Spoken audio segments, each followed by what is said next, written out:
Welcome to meeting number 26 of the House of Commons Standing Committee on Indigenous and Northern Affairs. We recognize that we meet on the unceded territory of the Algonquin Anishinaabe people. Pursuant to the order of the House, the committee is beginning its study of Bill S-228, an act to amend the Criminal Code sterilization procedures. Before we begin, a budget for the study has been circulated. Is it the pleasure of the committee to adopt the budget? Okay, seeing nodding heads, good. Carried. And I would like to welcome our witnesses on the first panel, but before we do, I just wanted to add that anyone watching our proceedings, there is a helpline, the Hope for Wellness helpline, which is available 24/7 to all Indigenous peoples across Canada at 1-855-242-3310. And I repeat, 1-855-424-3310. If anyone is experiencing distress during our proceedings, I encourage them to call that number. So up we have the sponsor of this particular 230 S-228, and that is the Honourable Yvonne Boyer, a senator from Ontario. Welcome, Senator. You have 5 minutes to describe your important work. Thank you. Thank you. And good morning, Mr. Chair and members of the committee. And thank you for the invitation to appear here today. I'd like to begin by acknowledging that we are gathered on the unceded and unsurrendered territory of the Algonquin Anishinaabe Nation, whose relationship with these lands, waterways, and forests have existed since time immemorial. Today, we are taking action on an issue that has disproportionately harmed Indigenous women and girls, and that reflects a broader history of colonial policies and have controlled Indigenous bodies, making this work essential to meaningful reconciliation. I'd like to take a moment to thank members of Parliament for the strong support this legislation has already received in the House of Commons. Bill S-228 passed unanimously at second reading, with members from all parties speaking in favour, and it was expedited for committee consideration. I and the survivors want to sincerely thank you for this collaboration and leadership. I'm here today as the sponsor of Bill S-228, an act to amend the Criminal Code respecting sterilization procedures. The purpose of this bill is simple. It makes explicit in the Criminal Code that performing a sterilization procedure without a person's valid consent constitutes aggravated assault. For years, survivors of forced and coerced sterilization have come forward and shared their experiences. Many describe being pressured into sterilization while they were in labor, medicated, exhausted, or facing pressure from authority figures within systems they felt powerless to challenge. This legislation exists because survivors have asked Parliament to act. For survivors, their families, and their communities, this is not a medical policy debate. It is a permanent and life-altering violation of bodily autonomy, dignity, and human rights. This practice has disproportionately affected Indigenous women, as well as people with disabilities, racialized people, and others who were treated as though their reproductive choices did not matter. Many Canadians believe forced sterilization ended decades ago with the repeal of eugenics legislation in the 1970s. Unfortunately, this evidence tells us otherwise. Survivors continue to come forward with cases from modern hospitals, including incidents reported as recently as 2025. Parliament has studied this issue extensively. The Senate Human Rights Committee completed 2 studies and heard directly from survivors and experts. The committee's first recommendation was that Canada amend the Criminal Code to specifically prohibit forced and coerced sterilization. Bill S-228 is the legislative response to this. Members may recall that the predecessor to this bill, Bill S-250, which was carefully refined after extensive study and consultation with the Department of Justice, was passed unanimously in the Senate in the previous Parliament before dying on the order paper when the election was called. Bill S-228 is exactly the same text as Bill S-250 and was adopted unanimously by the Senate again in October 25. Bill S-228 adds for a greater certainty clause, clarifying that a sterilization procedure carried out without consent constitutes wounding or maiming for the purposes of aggravated assault. This bill does not create a new consent framework. Existing criminal code rules continue to apply, including the principle that consent is not valid if obtained through force, threats, fraud, duress, or the abuse of authority. It also does not criminalize emergency medical care. Physicians acting to preserve a patient's life or health remain protected under Section 45 of the Criminal Code, and it does not interfere with voluntary sterilization or gender-affirming care. The bill applies only where a person is intentionally sterilized without their free and informed consent. The bill ties forced or coerced sterilization into aggravated assault, so the existing consent framework in Section 265(3) applies. Consent is not valid if obtained through threat, fraud, duress, or abuse of authority. Bill 228 doesn't alter those rules. It simply ensures they apply to sterilization without consent. There has been a thoughtful discussion about whether criminal law is the right tool to address this issue. It's important to recognize that legislation alone will not resolve every aspect of the problem. Ending forced and coerced sterilization also requires stronger consent practices, education in medical training, and continued collaboration with survivors, Indigenous organizations, doctors, and health systems across the country. But clarity in the criminal code does matter. Although existing assault provisions theoretically apply, they have never been used to prosecute forced sterilization in Canada.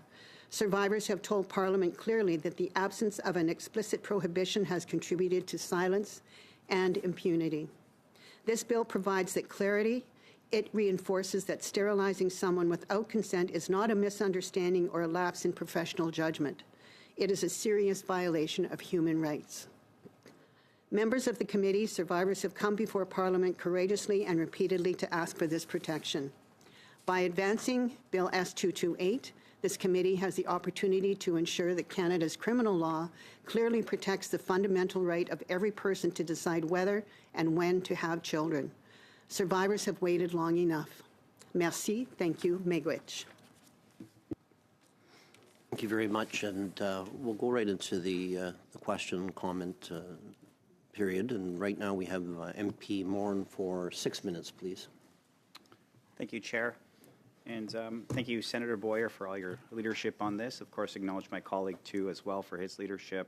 All parties, quite frankly, for having some expediency towards getting this done and having expediency in this Parliament and getting us to here to this point. And, of course, hopefully we can keep that momentum going for all the right reasons. I had the opportunity to sit with the Survivor Circle for Reproductive Justice. You know, often what we say in Indigenous communities is 6 degrees of separation is probably 1 or 2 or 3 degrees. And so actually through this bill, I actually got to meet extended family, quite frankly, and that was really cool as a personal touch. Can you expand upon, we know disproportionately it affects Indigenous communities, we're at INAN, but can you expand upon maybe the numbers aspects of how many people this affected in communities? It's so surprising. Well, maybe it's not, I don't know if surprising is the right word, but it is so wrong that it's still happening in 2025, and sometimes people think that this was 100 years ago, 50 years ago, or a couple generations ago, but it's still happening in 2025. Can you expand upon some of the numbers that this would positively affect, do the right thing to protect human rights? Thank you very much for the question. I do know that it happens disproportionately in Indigenous communities. When I go to speak in different communities, there's always a lineup of people to talk to me after that say, it happened to me, it happened to me, it happened to my mom, it happened to my aunt. And it goes down in generations sometimes. We have one of our survivors that has talked about how she was sterilized, how her mother was sterilized, and her auntie was sterilized. And they come from the blood tribe. And they are worried about not having a generation of people to take care of the elders. So it happens disproportionately to Indigenous people and to people with disabilities and intersex people. We have found that through our studies. The numbers that my office has counted is 12,000. The Survivors Circle for Reproductive Justice has counted up to 15,000 people and counting. So there's, you know, it is, people do still say that they're surprised when they hear that it's still happening, but it is happening, and it's happening probably as we speak today. Oh, thank you for that. And, you know, 15,000 people. My connection is actually to the blood tribe, too, as well. Thank you for acknowledging those people that you spoke to. And 15,000 people is too many. One's too many. Can you also tell us about, maybe I'm getting a little bit ahead of myself. I do see cross-partisan support for this, and hopefully, again, that momentum's carried. But can you talk about maybe after the bill's passed, about some of the implementation you'd like to see to really emphasize the real change that we're trying to accomplish here in Parliament? So what tangible things can you see in the healthcare system about making this bill emphasize and really going through the education and really showing healthcare professionals that this is a serious thing to take into consideration? Thank you. Some of that work has already begun on the ground. The Survivors Circle for Reproductive Justice, I believe, is working on a template to be able to work with medical associations and with education in an educational way for women and people to not get sterilized in the first place, to talk about their own rights, and for the education of doctors. And actually, I've been working with the First Nations Health Authority and working on revising their consent procedures within their hospitals. So there's a group of people that have been working within hospitals to help them develop a culturally appropriate, trauma-informed consent that would be applicable and useful for getting proper Indigenous consent. So there's people that are working on it, and once this bill is passed, I think that it's going to provide a really wonderful opportunity for hopefully it never to be used, that we will have the doctors and the institutions educated well enough that they will understand that it's not appropriate to not get proper consent before a tubal ligation or any type of sterilization. So. Thank you. And you mentioned the Survivor Circle and all the work that they're doing. I'm sure, again, you've mentioned the education pieces going on. Can you expand upon a little bit of where you see how important, you've mentioned it, but is there more importance to be mentioned in terms of what their role would be going forward? Obviously, they'll still want to educate and do those types of things, but would they have maybe more implementation in maybe different provincial jurisdictions in terms of educating maybe AHS in Alberta or other provincial health authorities as well? Yes, I think it's really important that we get good support for the survivors group, because these are the experts. These are the people that you can't go forward without asking the people who have been affected what's going to work. So it's absolutely critical that the survivors are involved in every way possible, and that they have the ability and they have the resources. I'm hoping they have the resources to be able to have a team together that would be the teams that would go into the provincial organizations and be able to assist in helping revise their consent policies, their hospital policies, all of their care policies, and we'll see the stopping of sterilization without consent once the proper education is done. Thank you very much. Thank you. Now for the Liberals for 6 minutes. Jaime, please.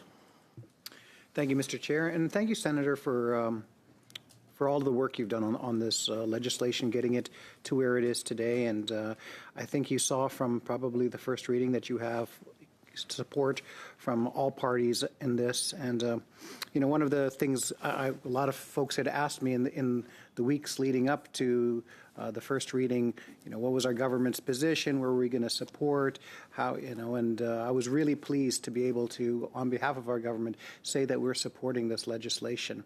And after giving the speech, you put it online, I was kind of amazed at all of the folks that reached out to me afterwards and said, this is something that happened to me. This is something that I've had to go through. And then I've had other people say, I think this happened to me as well, because I felt coerced. I felt like I didn't have all of the decision-making that I needed to before I made this decision.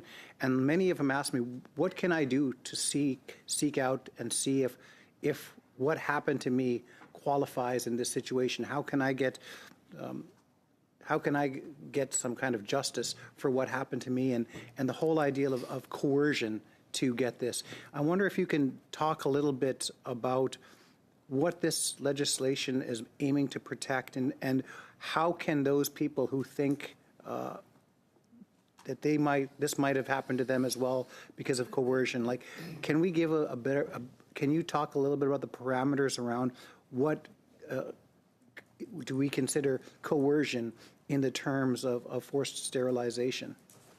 I can give you some examples that have been told to me.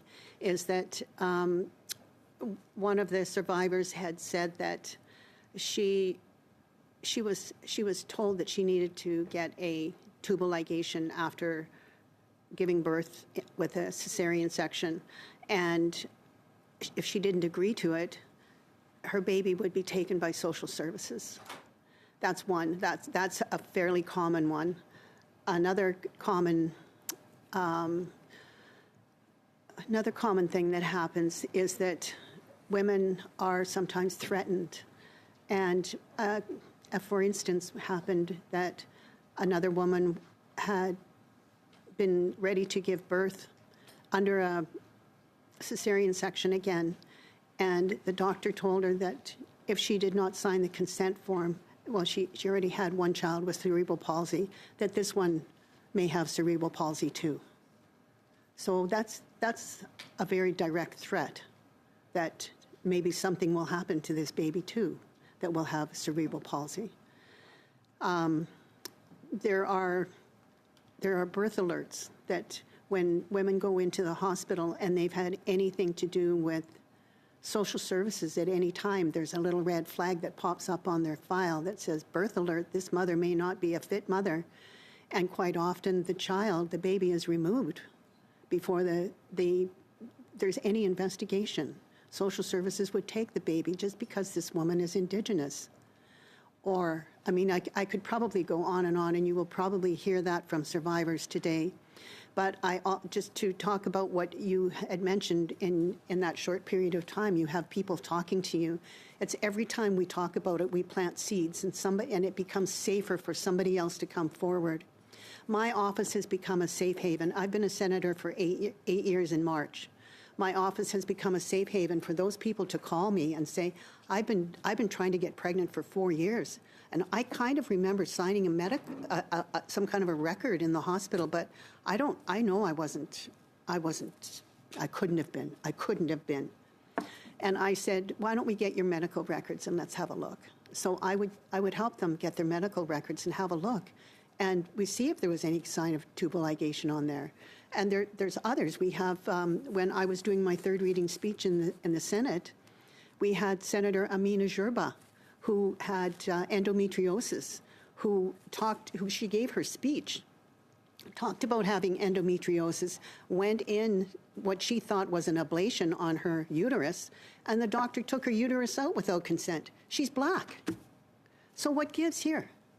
So this goes on, and it happens to people, and they don't want to say anything because of the shame, because they're scared. And then, but on a one-to-one with you, they can say, I think it happened to me.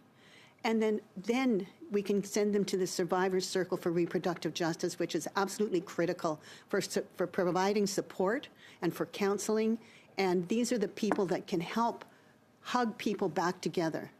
So there's so much going on, and thank you for asking that question, because what you've said is vital. Thank you. So, Senator, in the last minute that I have, for those people who reach out to me now and say, who do I reach out to see if this is applicable to me, if this is something, if there's someone I can talk about, you would recommend going to the Survivor Circle. Can you just tell me a little bit about how we can direct people to that organization? What's the best way for us to be able to help those people who feel victimized by what this bill helps to address?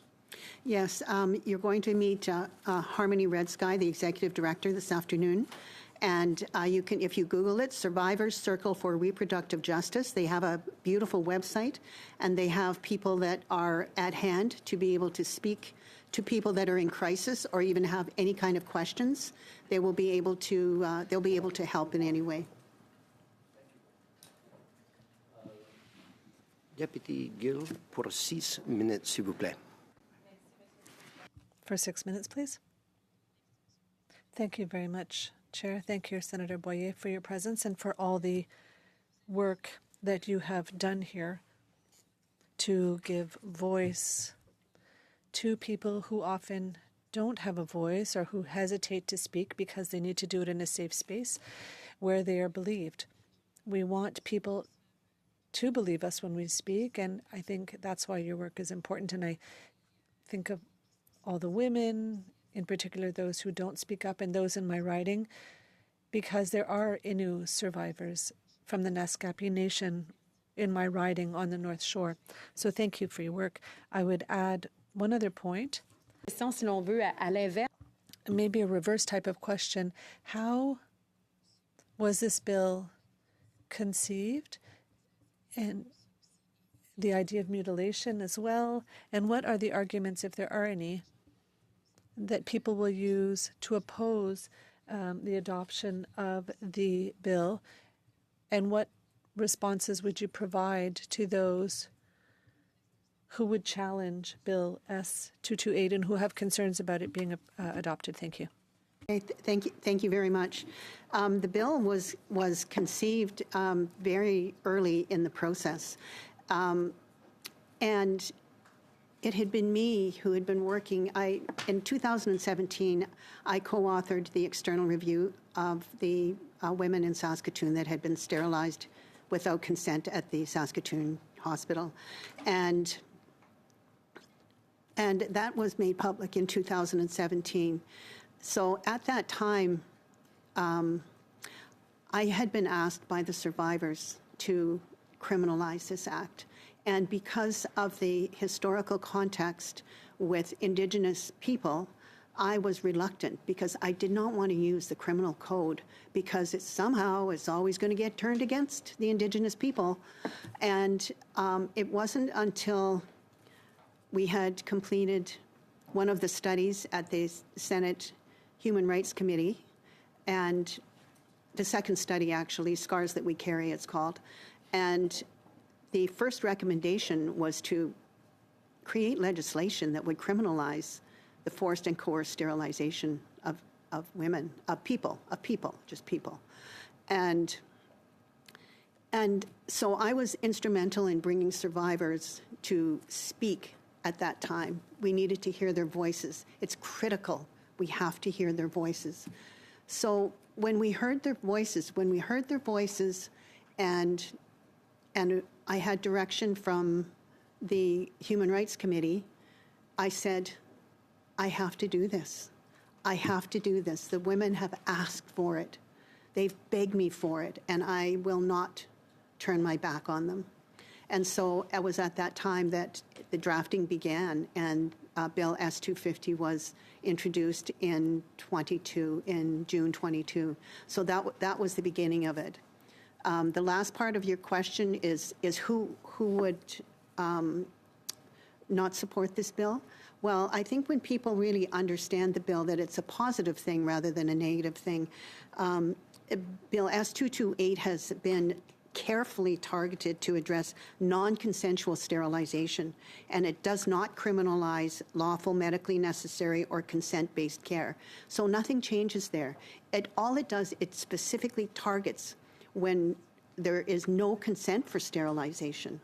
For physician requirements to adhere to professional standards, regulatory guidelines, and ethical obligations remain the same. They remain intact. Bill S-228 does not alter these duties at all. It reinforces them, but it provides greater legal clarity. So you cannot sterilize people without consent. Simple. En fait, il y avait une troisième portion. There was a third part. You said that the bill was created at the behest of these women, so to give them voice. So there was sort of a collaboration in the drafting of it, and you said that nobody would oppose it.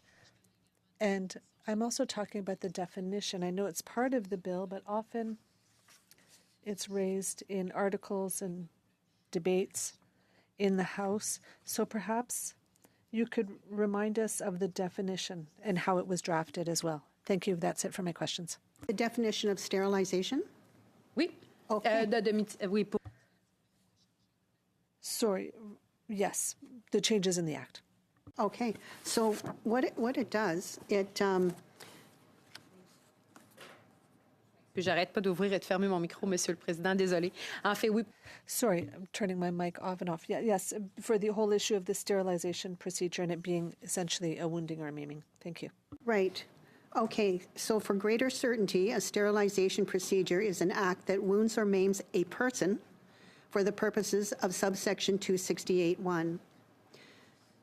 In number 2, in this section, sterilization procedure means the severing, clipping, tying, or cauterizing in whole or in part of the fallopian tubes, ovaries, or uterus of a person, or any other procedure performed on a person that results in the permanent prevention of reproduction, regardless of whether the procedure is reversible through a subsequent surgical procedure.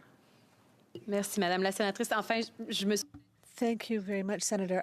Perhaps I expressed myself poorly. So in terms of the bill, was this done in consultation with people? Who did you consult in order to come up with this very precise definition of sterilization? My apologies if I wasn't as clear in the way I expressed it, but that was my intention. I don't know if you can respond to that very briefly. Is there time, Speaker? Chairman, thank you. So the original bill S-250, was a bill of 54 lines that basically I took direction from the survivors on what needed to go in here, what needed to go. I mean, it was much more in detail. So when it went through committee, we had, there was so much more in it, the meaning of medical practitioner, the severing, clipping, or tying, or any other act permanently preventing. There was the offense, there was the exception, there was consent, there were safeguards. So it was much more in detail. But what I found at the committee was that there was. I listened to my colleagues, I listened to the witnesses, and realized that there would possibly be unintended consequences coming from that much detail. And so I listened carefully and I took into account what they had said and worked with the Minister of Justice and the departmental officials and streamlined it as much as possible. Streamlined it so that there would be no ambiguity, there would be no way that you could misconstrue what was being said. And that is now Bill S-228. MP Zimmer for 5 minutes, please. Thank you, Chair, and thank you, Senator. And this is something that we've heard at committee just recently. It's been maybe a few years ago where we heard testimony from people that were coerced into being sterilized, but somebody intervened and said, look, it's not going to happen. And again, it's something that you'd expect to hear 50 years ago, but to hear something that's, and even what you just said is still happening, is completely shocking to me, and I'm sure to many other Canadians across the country. But I want you to ask, and you've told the story a little bit about how you got here, but I want you to lay it out. Senator, how did S-228, how did it all start? How did you start to get involved in this particular issue? Okay. In the beginning. Okay. Minutes, so, yeah. All right.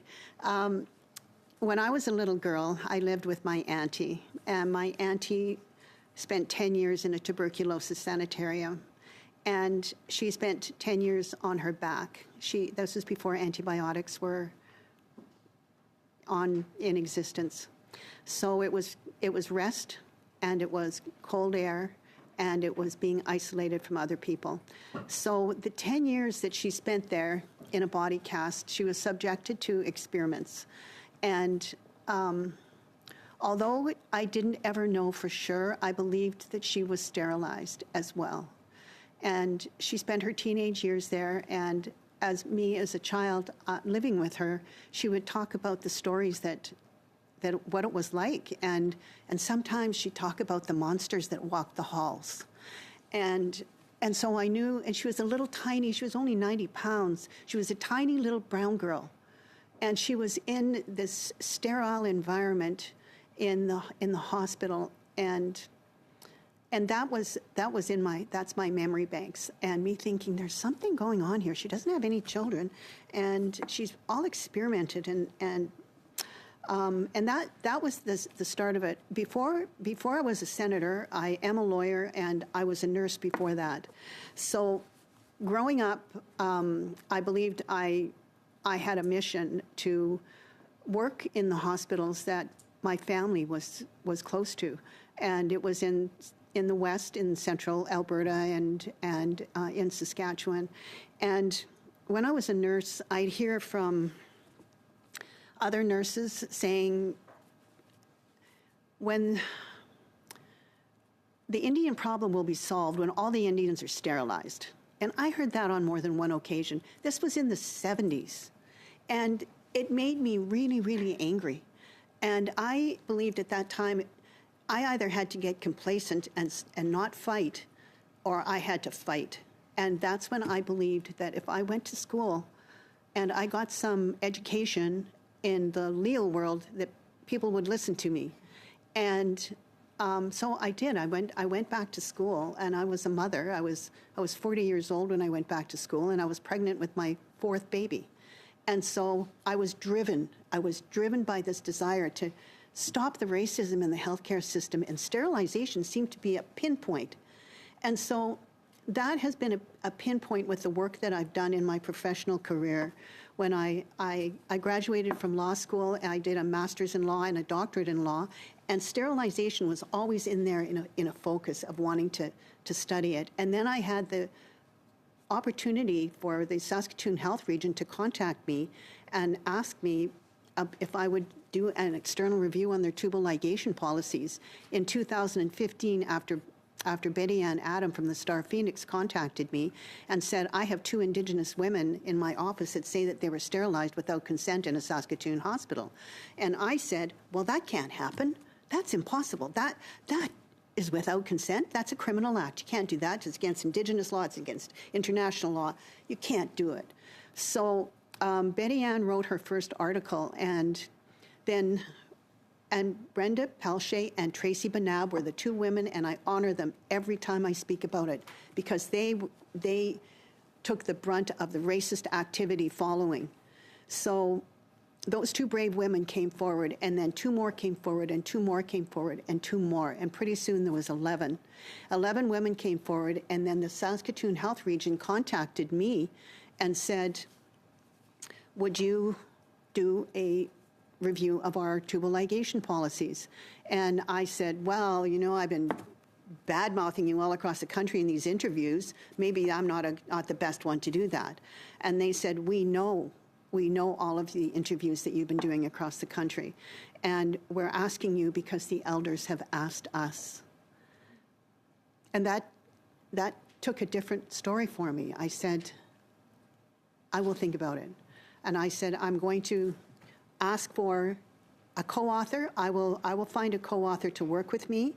I want this report has to be made public. I want the resources I ask for. I won't be unreasonable, and we need to start right away.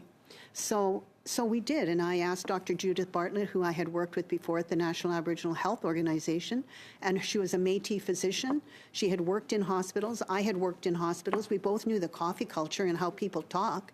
We knew that world, and so we put together the framework for doing a wonderful. We were conduits for the women's voices that you're going to hear this afternoon. We were a conduit, only a conduit, because we put notices up in where Indigenous women would gather, And we had a Cree speaker with us because in Saskatoon, the catchment area is about 300,000 and it's quite a bit north. And you have Cree speakers that would use their first language. So we had Wilna answering the phone and speaking Cree to them. And we had people coming in for interviews. But it was so traumatic. Some of these women had never, ever talked about this. But they'd seen the ad and they talked to Wilna on the phone in their language. And they knew me. I came from Saskatoon. They knew who I was. They knew who Judy was because of our large networks throughout the country with Indigenous people, with our families. And so we had Elder Mary Lee with us as well. And this is a very important story to tell because it was so traumatic with the women, having them tell their stories. But every morning, Wilna, Judy, and Mary Lee, we would all hold hands and we would pray. And we would pray to the Creator to bring help for us, to keep us strong, to hear their voices so we could hear them. So the beginning of all of this was grounded in something very, very sacred.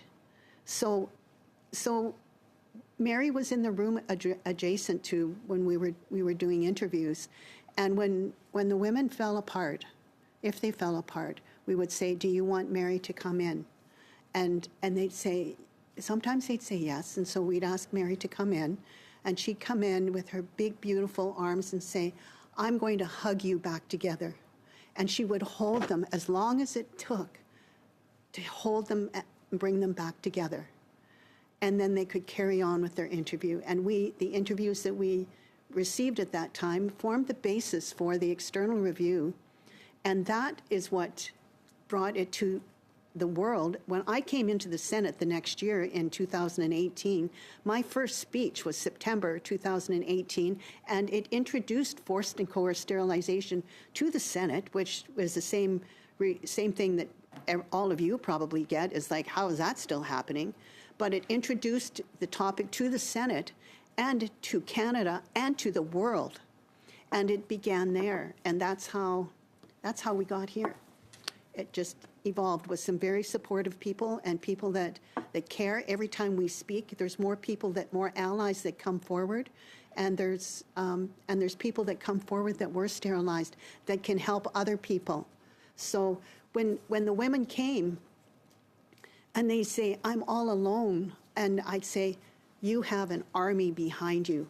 We're here. We're here with you. So you're not alone." And the Survivors Circle was created from Elisa Lombard and I putting our legal brains together, thinking we've got to get all of these women. I had a huge network of women. I had at least 100 women that I had been talking to. Elisa started the first class action in Saskatchewan in 2017, and she had a huge network, and we said, let's put the women together, which we did, and we had Zoom call after Zoom call after Zoom call with groups of women saying, "Do you want to speak with one voice?" And we incorporated them in 2023, January 23. And so now we had survivors with that expertise and that experience to be able to talk from their heart about what they need, what happened to them, and what they need. And this is who you're going to meet with this afternoon. And all I can say is we need to keep them going and keep them supported because they're absolutely vital in the work that they've done up to this point and the work that they're doing going forward. So thank you for very, letting very me much speak. for that very important story. Thank you. Thank you. MP Levac, please, for 5 minutes. Merci beaucoup, monsieur. Merci. Thank you very much, Chairman. Thank you, Senator, for all the work that you have done, this very important work on the bill. It's not easy. You've said this, my colleagues have said this, and I'm simply repeating the comments that it's unbelievable that this is still happening nowadays. Clearly, it's an issue that directly affects First Nations people's trust in the legal system, but also in the health system.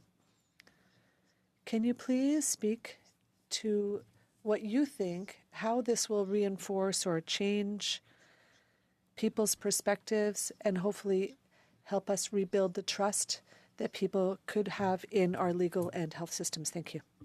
Thank you very much for the question. I think that's a great question for the survivors as well.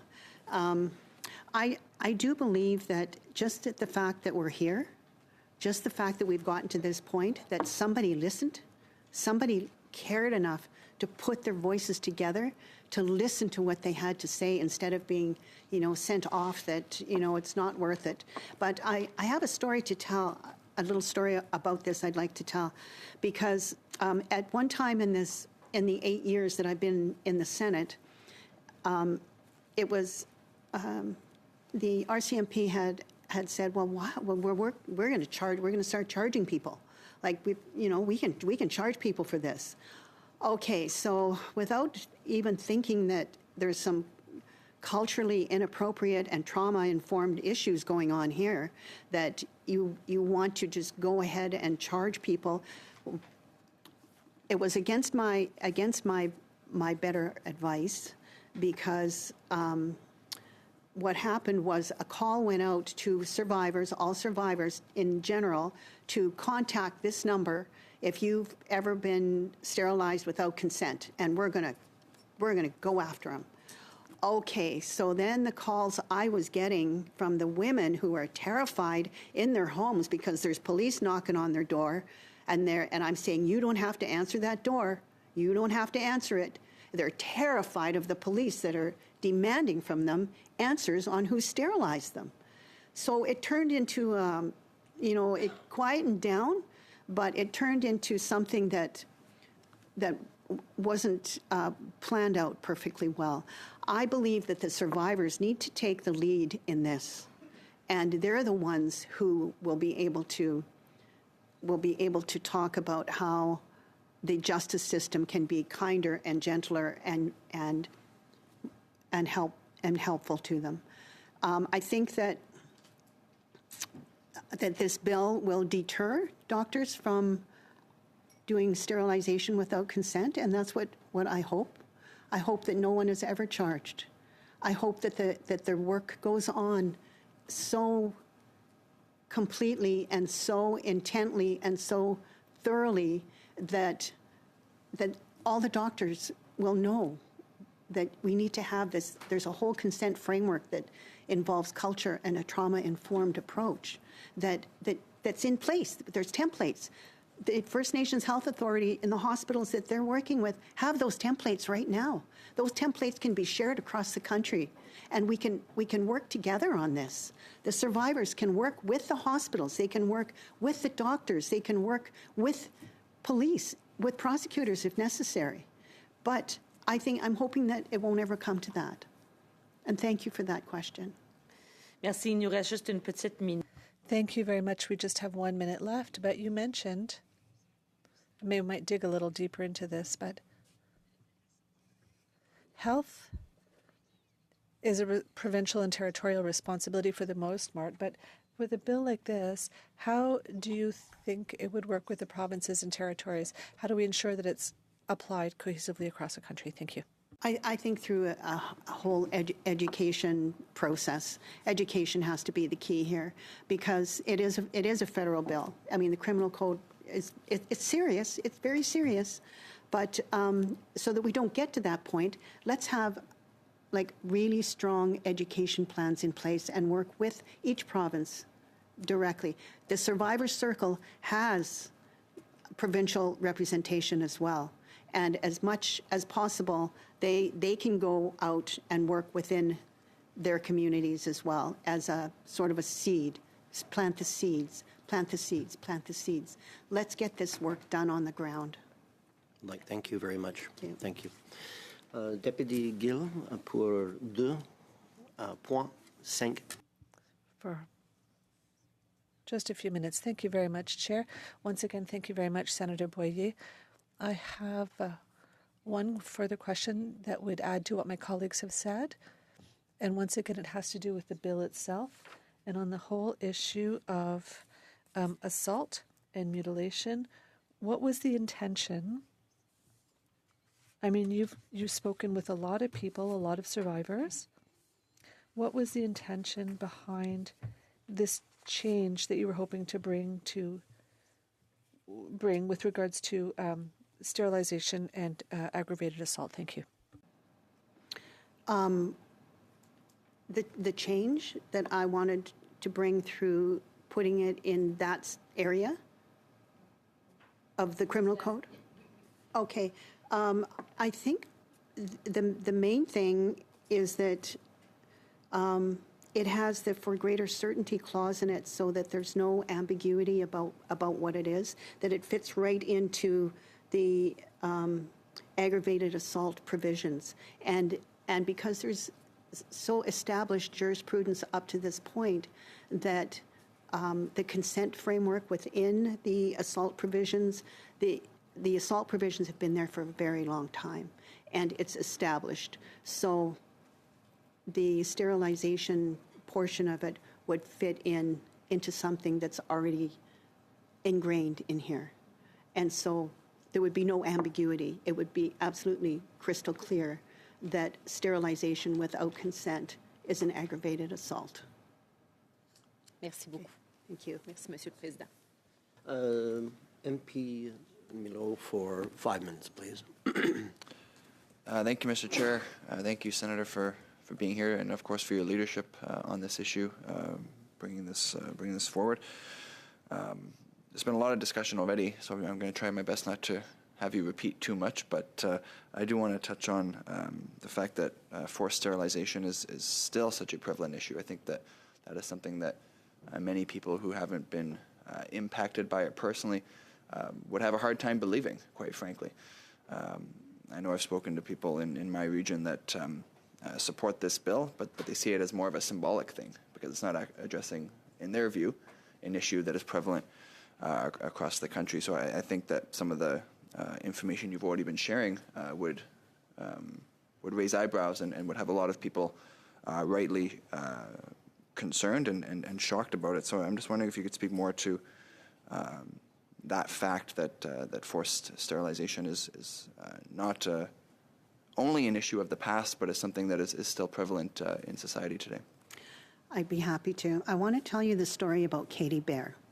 So a few years ago, I was traveling late at night, and I was rolling my suitcase into a hotel, and there was one clerk late at night in the back, and she was, and I walked up to her and I said, "Hi, I'm checking in," and she said, "Oh, hi, you're that famous senator," and I said, "Well, I'm not famous, but I am a senator," and she said, "You're the senator of sterilization," and I looked at her, and she looked at me, and she started to cry, and she said, "They did it to me when I was 21, and I had 4 kids, and now I'm 35, and I have a new partner, and I want another child." And I mean, I was so, like, who expects this right out of the blue? So, I mean, I was in tears, she was in tears, and I said, "I will support you any way I can. I will do what I have with my resources and help get you what you need." And so I kind of left it at that for a while. And then the story about Katie is that she wanted a baby terribly. She wanted IVF, but she couldn't afford it. And so she managed to get pregnant, but she had an ectopic pregnancy. And so that means when you have an ectopic pregnancy, there's a pregnancy in your fallopian tube, and it's an emergency, and the doctor has to take that tube. So she had her tube removed, and with the other tube, it was noted that she had a clip on it. So after that, she was able to go into surgery with a doctor who helped her put her tube back together, and she, as a miracle, got pregnant. She had a less than 5% chance of getting pregnant, but she got pregnant. And last March, baby Sage was born. Baby Sage is now a year old. But when she was in Saskatoon, and she was an experienced mother, and she went to the hospital because she felt the baby wasn't moving, and it was very near her due date. And when she went into the hospital, she went into the trauma room at the same place that she was sterilized in 20 years before. And when she went in there, the doctor, who happened to be a professor as well, said, "Oh, your baby's breech. You're going to have to have a C-section right away, or we're going to have to turn it. And, oh, by the way, do you want to get sterilized while you're at it?" That was last March. She was completely traumatized. The same hospital she'd been sterilized in 20 years before. The doctor had read her file and asked her, was this an appropriate time in a trauma room to be sterilized? Come on. Yes, it's happening every day. It's happening as we speak. And when I go out that door, somebody will probably talk to me and say, it happened to me, or it happened to somebody that I know. And probably each one of you knows somebody. Thank you very much. Thank you for that. If the chair will indulge, I'd like to Go ahead. Ask just one more question as well. Obviously, this bill deals with the legalities of forced sterilization, making sure it's explicit with assault. You spoke as well in your opening remarks, and to some of the questions about building stronger consent practices as well. I don't have too much time left, but if you'd like to just speak more to how you see building those consent practices, how that would be done. Yeah, there's 4 pillars to consent. We're going to talk about those. That's important. You're right. First of all, the person has to have capacity to decide. That's one of the pillars. And they have to do that without being impaired by stress, medication, or labor. You can't ask somebody in the throes of labor, hey, do you want to get sterilized? Doesn't work. That's not consent. There must be full disclosure of all of the risks, consequences, and alternatives. The patient must be given sufficient time and a proper environment to reflect, ask questions, and revisit their decision. And finally, the choice must be free of coercion, meaning no pressure, no threats, no undue influence that would allow them to steer one option over another. So those are the 4 pillars of consent that are really important. And when you're dealing with Indigenous people, this is just plain old consent. When you're dealing with Indigenous people, you have to take into consideration the whole history of colonization and the trauma and what residential schools have done to generations, 5 generations of people. When we're talking about people with disabilities too, this is going to affect people with disabilities because it's going to stop. It's going to also be a deterrent. I've heard from the disability community that this bill is so important that they, actually, with the second reading that we had here, we've heard about it. We heard all about how important this is to people with disabilities and intersex people. We've heard from the Black community where there was over 250 women that were not just sterilized, but they had hysterectomies. They had their uteruses removed without consent. So it does affect vulnerable people and Indigenous people and people with disabilities, and consent has to be looked at. That's a critical point. And I'd say First Nations Health Authority is a good place to start looking. Thank you very much for that. MP Hanley, the floor is yours if you have any questions to finish off.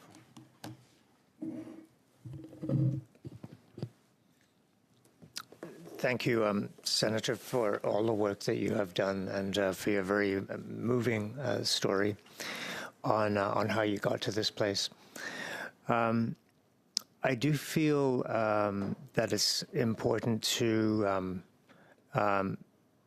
not only reaffirm how shocked we all are that the procedure of forced sterilization still occurs in modern times, But also having been a medical practitioner for most of my career, I want to make sure that those organizations who are expressing concerns with this bill have a chance to be responded to. And I think the main concerns that I've read from such as the Society of Obstetricians and Gynecologists, the Federation of Medical Women, are concerned that that introducing this as a criminal code provision may have a chilling effect on the consent procedure around sterilization.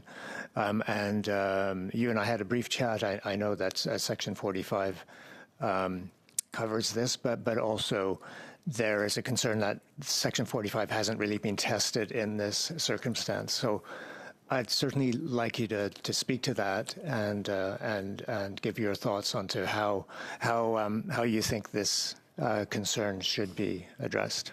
Okay, thank you. So Bill S-228 has actually been carefully targeted to address non-consensual sterilization, and it does not criminalize lawful, medically necessary, or consent-based care. Physician requirements to adhere to professional standards, regulatory guidelines, and ethical obligations remains intact. Bill S-228 does not alter those duties, rather it reinforces them and provides greater legal clarity. And as an example, I'd like to talk about Dr. Andrew Kataska. And Dr. Kataska was at the Stanton Hospital in Yellowknife, and he was the head of the obstetrics. He's a well-known author of consent and Indigenous care. And what happened is he diagnosed an Inuk woman with an ovarian cyst. I think it was 2019, and in 2020, he performed he had consent to remove her right fallopian tube and ovary if necessary. But when he was in the operating room, he said, let's see if I can find a reason to take the other one. And he did. So he took the left and right and left her sterile. There's a $6.5 million lawsuit against him. He was actually taken to task for this because he had a hearing with the Medical Association, and the hearing fined him $20,000 and 5 months of suspension, which he'd already served, and that right now he's practicing in British Columbia. So I believe this bill would have been a deterrent, and he may have thought at that point, before I take that left one, why don't I stop and think about it? Because there is something in place here that could be real trouble.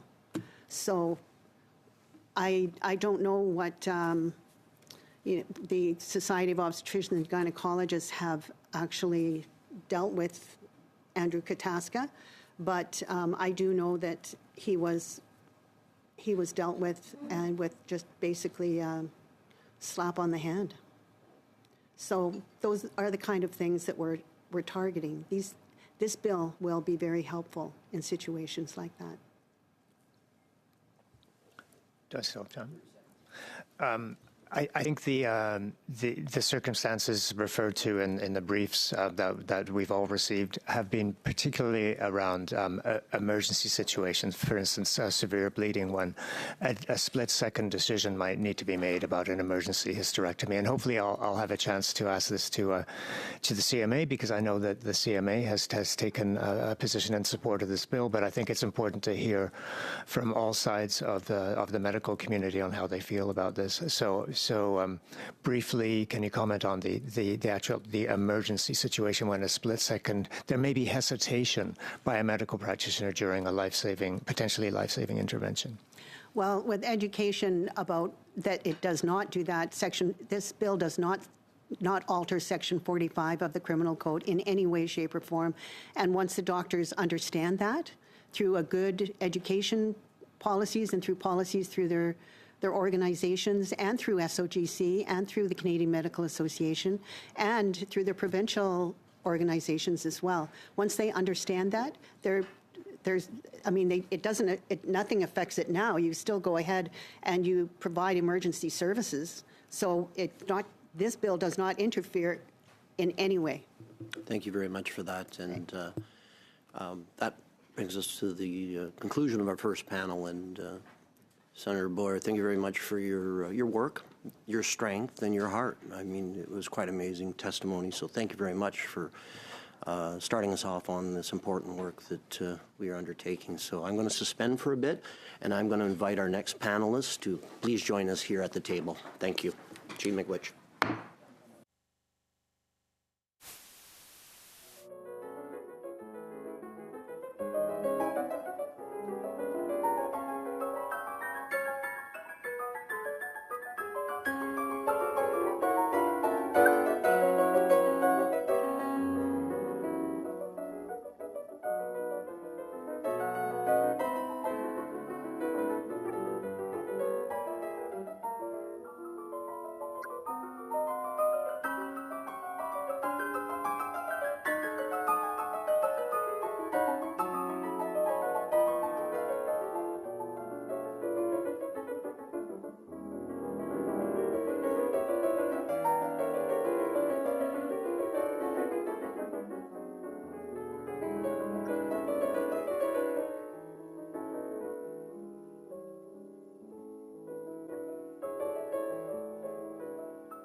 We're going to start the second round this afternoon, and I would like to welcome our witnesses on the second panel. Before we begin, I wanted to recognize the sensitivity of the nature of this testimony. So I would like to remind witnesses, if you need to take like a break, just raise your hand or anything like that. We can suspend. That's no problem.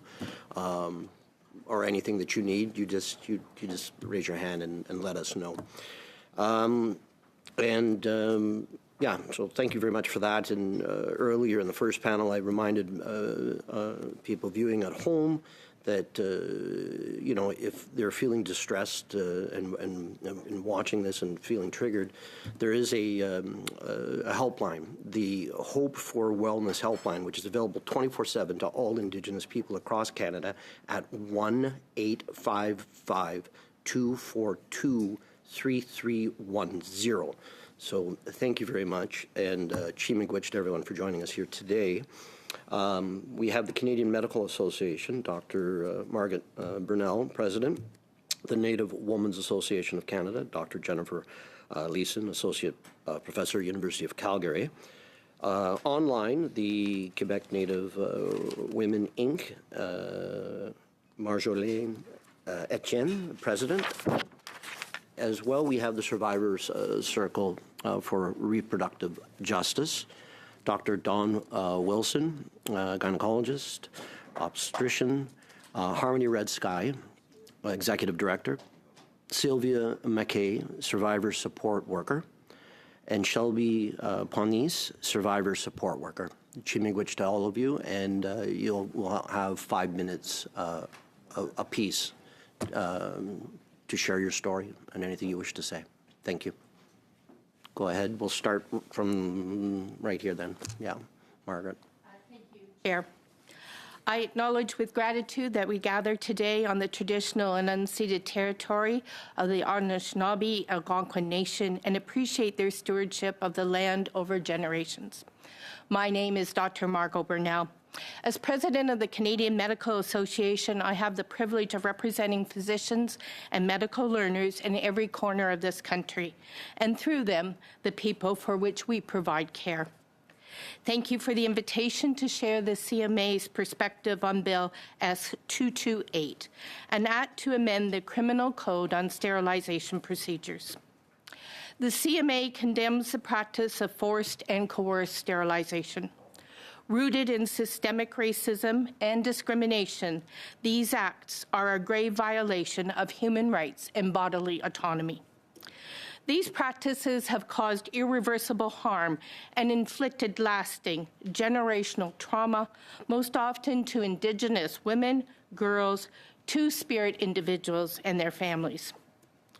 In the past, governments and structures of the medical community actively supported practices to suppress birth rates among First Nations, Inuit, and Métis communities, Black communities, and individuals facing compounding vulnerabilities related to ethnicity, disability, and the social and structural determinants of health. This phenomenon in our country's history is not yet behind us. The Canadian Medical Association is committed to the highest standards of ethics and patient care. However, we must acknowledge our profession's role in these unethical practices. We have taken concrete steps towards accountability and systemic change. In September 2024, the CMA issued a formal apology on behalf of the medical profession, acknowledging the role of Canada's medical system and physicians in the past and ongoing harms to Indigenous people, and reaffirmed a collective commitment to improving Indigenous health outcomes and advancing true reconciliation alongside Indigenous peoples. That same year, the CMA president expressed solidarity with survivors of forced and coerced sterilization, commending the launch of the Survivors Circle for Reproductive Justice, a not-for-profit entity that provides support to survivors and advocates for reproductive justice for all First Nations, Inuit, and Métis peoples. In continued efforts to advance systems change, the CMA has actively participated in legislative initiatives to address injustices. Looking ahead, the CMA will release its revised Code of Ethics and Professionalism to strengthen language and provisions pertaining to anti-Indigenous racism and discrimination, including the conditions that have enabled forced and coerced sterilizations to continue. Today, we reiterate our unwavering commitment to protect the rights and dignity of every person in Canada in expressing our strong support for Bill S-228. Everyone has the right to make their own reproductive decisions. Bill S-228 is fully consistent with that fundamental principle. The bill articulates that when a physician is performing a medical procedure that results in sterilization without free, prior, and informed consent from the patient, it constitutes aggravated assault, except for in extenuating cases where consent cannot be obtained, such as in a medical emergency. This clarity can draw greater attention to the issue for physicians, patients, and regulators. The bill's intent is clear: to affirm that bodily autonomy and decision-making power ultimately rest with the patient, ensuring individuals have full agency over their reproductive choices and decisions. Realizing this intent will require targeted education and coordinated training to help medical professionals navigate the new legal standards and uphold patient autonomy through rigorous consent protocols. We are confident that these elements of change management can be advanced through cooperation among medical organizations, regulatory bodies, and specialty societies, in partnership with people with lived experience, including the commendable leaders from the Survivors Circle for Reproductive Justice. These amendments to the Criminal Code represent an important step towards justice and obliges all of us to do more. Chair, we must end systemic racism against First Nations, Inuit, and Métis peoples in our hospitals and across our health system. As we reform the system, we must hold fast to the pillars of medical ethics, treating every patient with dignity and respect, while recognizing vulnerability, supporting autonomy in health decisions, and confronting inequities in care. We stand with survivors and pledge to continue our efforts in partnership to stop forced and coerced sterilization in Canada. Thank you. Merci. Miigwech. Thank you, Dr. Brunel. And Dr. Leeson, 5 minutes, please. Thank you to the Chair, Senator Boyer, members of the committee. My name is Dr. Jennifer Leeson, and I am an officer member of Minigazebe Anishinaabe Nation in Manitoba. I'm a professor at the University of Calgary and a Canadian Institute of Health Research Canada Research Chair in Indigenous Maternal Child Health and Wellness. I want to begin with a word. Obanojiba In Anishinaabe, there's no single word for umbilical cord. Instead, it is described relationally and translates to Obanoji, the baby or child, Bamadzwin, living life well, and Gagewin, something that holds and connects. In Anishinaabe and matriarchal law, the umbilical cord is a teaching about how life begins in relationship. The cord is a relationship between mother and child to the past, present, and future generations. Through this cord, there is an exchange. Nutrients flow forward toward the baby, and waste flows back to mother. This cord teaches us that care flows forward, and responsibility is carried with those with capacity. Those with that capacity, strength, and power have the responsibility to ensure that protection comes before separation. Separation, whether it is cutting the umbilical cord too soon or the fallopian tubes without consent, severs life from the lifeline. That is why I support the recommendation before you now. We have a responsibility to recognize that sterilization without consent constitutes harm under the Criminal Code. Sterilization without consent does not occur in isolation. It is enabled by the conditions that shape women's health and constrain meaningful consent. As a Canada Research Chair and having worked in various systems and institutions over the last 20 years, I just want to share and speak to some of those conditions. For one, as a researcher, we don't have consistent, reliable, or distinction-based sexual, reproductive, or perinatal health care data for First Nations, Métis, and Inuit persons. Even where national systems exist, such as the Public Health Agency of Canada's perinatal surveillance system, they do not adequately include Indigenous-specific data, methods, or our own measures of wellness. We need Indigenous data action plans. In 2 of our projects, it has taken over 5 years to gain access to data and information. This not only delays evidence-based decision-making, but also frustrates the reconciliation process by delaying implementation, where time is of the essence. Sexual, reproductive, maternal, child, and women's health compete with urgent priorities as communities continue to respond to crisis. We need stable investments in prevention and health promotion. This is coupled with the lack of access to community-based, safe, and sustainable health services, programs, and support. In our projects, we have found that 23% of Indigenous mothers, compared to 2% of the general populations, travel more than 200 kilometers for perinatal health care and to give birth in our country. At the same time, the federal government spends over $150 million each year on medical transportation and obstetric evacuation, money that could be better spent. We need sustainable health infrastructure and investments, particularly in the resurgence of Indigenous midwifery and birth work. In my opinion, we need to pay local people a local working wage to support local people.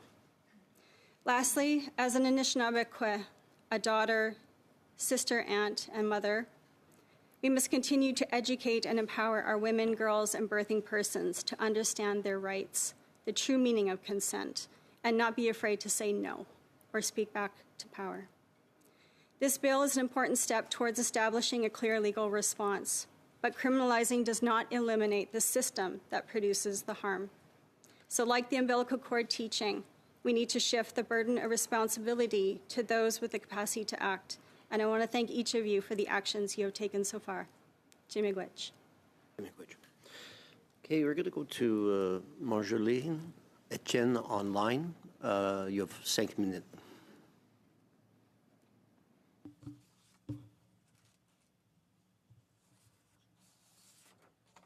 Good morning. My name is Marjolaine Etienne. I'm of the Innu Nation. I'm represent the Quebec Native Women's Inc. of Quebec. I would like to thank you for your invitation. I represent Quebec Native Women, a nonprofit organization founded in 1974 with over 50 years of experience advocating for the fundamental rights of First Nations women and girls. We support Bill S-228. However, the progress it offers remains incomplete. The proposed response is largely focused on individual criminal accountability and fails to adequately address the root causes of imposed sterilization. Sterilization practices imposed on Indigenous women constitute a pan-Canadian phenomenon documented in multiple provinces across the country. These practices form part of a continuum of structural and institutional violence. They do not represent isolated deviations within the healthcare system, but rather the contemporary expression of power relations deeply rooted in the colonial legacy. Research conducted by Susie Basile supports the central analysis that imposed sterilizations must be understood as systemic violence arising from medical colonialism. Her report provides extensive documentation of the phenomenon in Quebec, using an approach centered on lived experiences, testimony, and institutional systems. In Quebec, at least 22 cases were documented between 1980 and 2019, although this figure is likely very underestimated due to significant barriers to reporting and to the recognition of these practices. Several women report that their consent was sought at the moments of extreme vulnerability, notably during childbirth. Quebec Native Women served on the research committee for the first phase of this study, contributing to the orientation of the work and ensuring that it remained grounded in the lived realities of Indigenous communities. A second research report will be made public shortly. Systemic racism is a determining factor in understanding imposed sterilizations and represents a major barrier to access to safe and equitable reproductive health care. a decisive step in the preliminary judicial recognition of the potentially systemic nature of imposed sterilization practices was taken with the authorization of a class action brought by Atikamekw women from Manawan against institutions within Quebec's public health care system. Our intervention at the authorization stage made it possible to situate the facts within a broader framework of power relations, discrimination, and colonial legacy, moving beyond an individualized reading of the situation. The court expressly highlighted the concrete impact of our intervention, enabling it to state that systemic racism is a social fact that cannot reasonably be contested, thereby confirming that it now constitutes a relevant and legitimate legal analytical framework. The Quebec context remains marked by a profound institutional contradiction. While the courts recognize systemic racism as a structural element of legal analysis, there persists a political refusal to explicitly acknowledge its existence within public institutions. This tension creates a significant blind spot, undermining the coherence of institutional responses and compromising the effectiveness of measures aimed at preventing and sanctioning violations of the fundamental rights of Indigenous women. Bill S-228 represents a significant step forward in the recognition of and response to imposed sterilizations in Canada, notably through the explicit criminalization of the practice, the recognition of free and informed consent, and the acknowledgement of the colonial context and systemic racism. Despite these advances, the proposed response remains largely focused on individual criminal liability, which does not adequately address the root causes of imposed sterilizations. These limitations are particularly concerning in the Quebec context, where multiple structural barriers persist and where the political non-recognition of systemic racism constitutes a major cross-cutting obstacle. In light of the findings presented, Quebec Native Women recommends the adoption of Bill S-228, the incorporation into the bill of a clear, strict, and contextualized definition of free, prior, and informed consent, the explicit recognition of systemic racism, the adoption of complementary structural measures aimed at preventing, investigating, and remedying violations of reproductive rights, the establishment of independent oversight, investigative and complaints handling mechanisms, the implementation of systemic mechanisms for the collection of disaggregated data, notably by Indigenous identity, gender, and territory, in order to document the scope of the phenomenon, identify risk factors, and assess the effectiveness of the measures adopted. Bill S-228 represents an important step forward, but it remains insufficient. Criminal accountability alone cannot address systemic dimensions. The Charter for Equality between First Nations men and women, which was adopted by the Quebec Native Women's Board, constitutes a fundamental instrument upon which we will continue to rely to ensure respect for the individual and collective rights of Indigenous women, particularly in the area of sexual and reproductive health. Thank you very much. Thank you very much. And now we are going to go to the Survivor Circle for Reproductive Justice, and we'll start with Dr. Dawn Wilson, please. Thank you to the chair of the committee and to all the members for the invitation to present today. I'm Dr. Dawn Wilson. I am an obstetrician gynecologist, and I've been in practice as a generalist OBGYN for almost 20 years. I completed my residency training in 2006, and along with Dr. Robin Johnson, I was one of the first two First Nation obstetrician gynecologists to graduate in Canada. I'm a member of the Heiltsuk Nation from Bella Bella, BC. I've been asked by the Survivors Circle for Reproductive Justice to share my perspective with you on the issue of forced and coerced sterilization and the need for Bill S-222 to pass into law without further amendments. As a member of the expert panel for the Survivors Circle for Reproductive Justice, I have been tasked with reviewing the applications for membership to the Survivor Circle.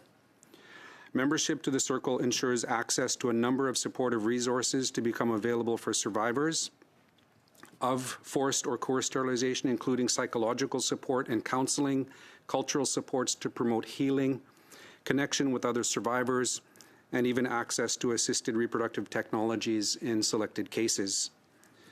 The most striking issue I have noticed when I have reviewed applicants' files has been the issue of inadequate informed consent for the procedures which have resulted in sterilization. It has been a near universal theme in all of the applications where the medical care provided was often founded on solid medical decision-making, but patients were not adequately informed or educated regarding the procedures they underwent. Only in retrospect did patients come to understand that they had lost their reproductive capacity and had been sterilized. As an OBGYN with nearly 20 years of experience, I am very familiar with the spectrum of clinical situations that can make informed choice or informed refusal difficult. I am very cognizant of the fact that some clinical situations can make valid informed choice nearly impossible, such as life-threatening hemorrhage in an unstable patient.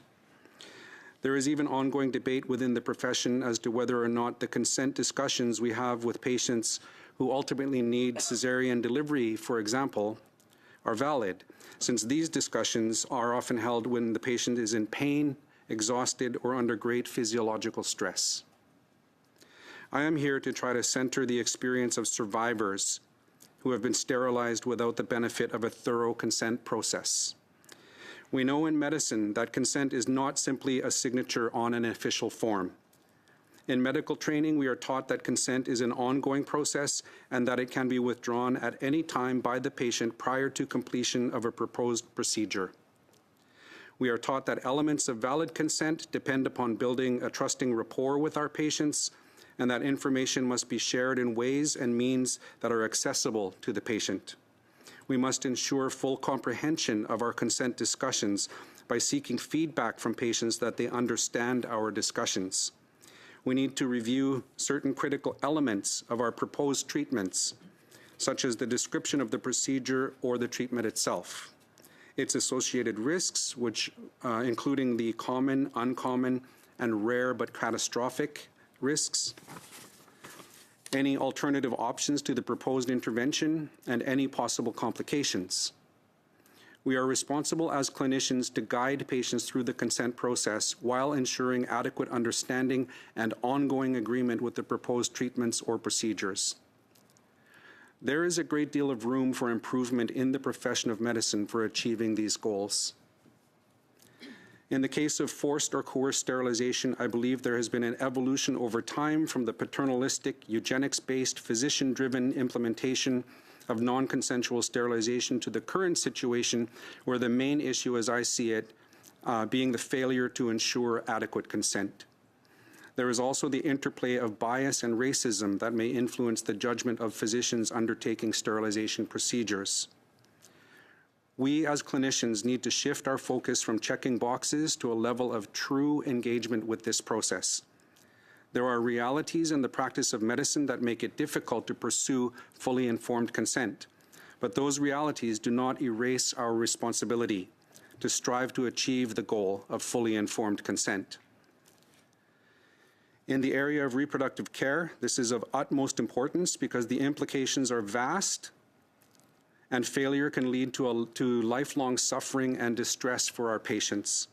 The results of non-consensual sterilization extend beyond the patient to their families, communities, and in the case of Indigenous people, to their entire nations.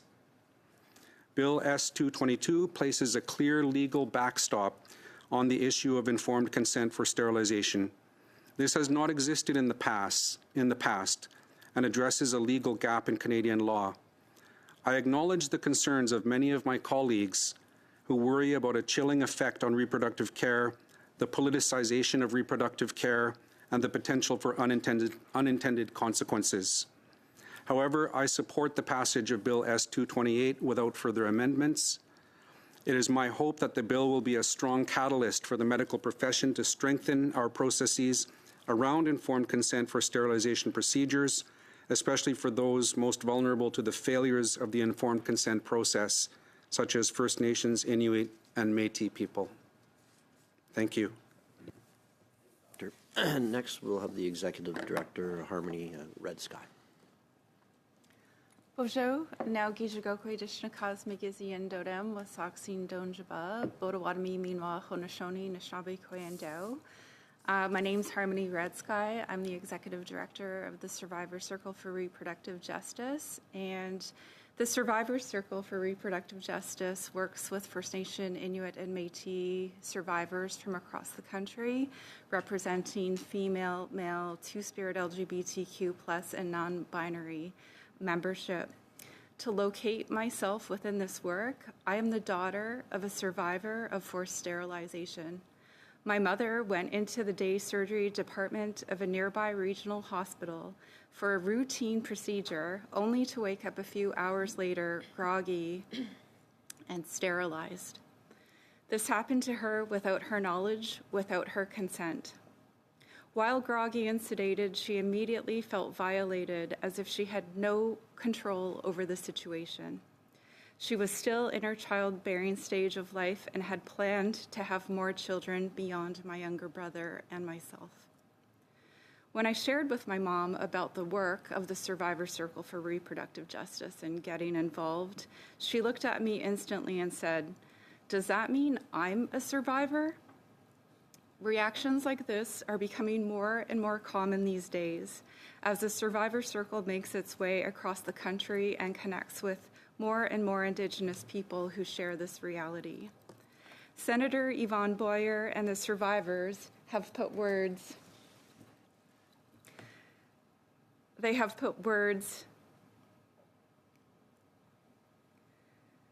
to the atrocious acts that Indigenous people are still at risk of every day.